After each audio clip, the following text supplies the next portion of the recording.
Hello everyone, আশা করি সকলে ভালো আছো। নতুন একটা ভিডিও তোমাদের সকলকে স্বাগত।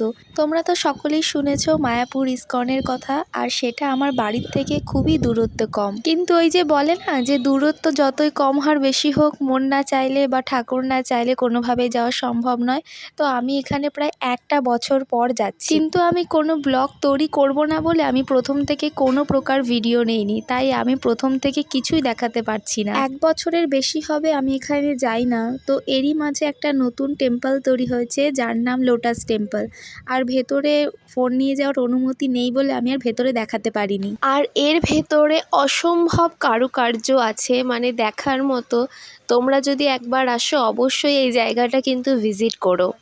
তারপর এখান থেকে একদম সোজা বেরিয়ে গিয়ে মূল মন্দিরে আমরা পৌঁছেছি, এবং সেখানে যাওয়ার জন্য কিন্তু অবশ্যই তোমাদের জুতো এবং ফোন কিন্তু জমা রাখতে হয়। জুতোর জন্য কোনো প্রকার পয়সা লাগে না, বিনামূল্যে তোমরা রাখতে পারো, কিন্তু ফোনের জন্য প্রতি 5 টাকা করে দিতে হয়। এরপর আমরা সমস্ত কিছু জমা দিয়ে হেঁটে যাচ্ছি বড় মন্দির ওখানে, যেখানে স্বয়ং রাধাকৃষ্ণ আছে। এবং আমরা গিয়ে ঠিক দুপুরের টাইমে যখন গিয়েছি তখন সবে ভোজন আরতি হচ্ছে, এবং তোমরা যদি যাও এবং যদি তোমরা আরতির সময়টা যাও, তোমরা অসম্ভব অসম্ভব ভালোবাসায় মত্ত হয়ে উঠবে, যে তোমাদের ওখান থেকে বের হতে ইচ্ছে করবে না।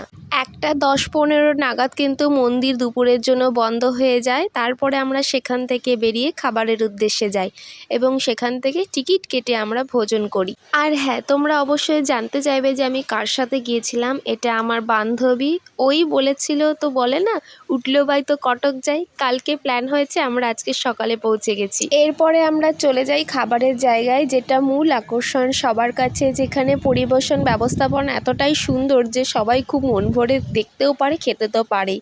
সবার প্রথমে কিন্তু খিচুড়ি দিয়েছিল, যেই প্রসাদটা আমার অসম্ভব ভালো লাগে, যদিও এটা রিপিট করে না, কিন্তু খিচুড়ি জিনিসটা আমার এতটাই ভালো লাগে যে কি বলবো। যেহেতু আমরা দুজনই এসেছিলাম, তাই আমাদের সন্ধ্যের আগে বাড়ি চলে যেতে হবে, তাই ভিডিওটা এখানেই শেষ করছি। আর তোমাদের এইটুকুতে যদি কোনো লাভ হয় তাহলে কিন্তু অবশ্যই বলো, আর পরবর্তীতে আমি অবশ্যই ফুল ভিডিও দেওয়ার চেষ্টা করব, কারণ এই জায়গাটা অসম্ভব সুন্দর, যেখানে একবার না 10 বার গেলেও তোমার মন ভরবে না।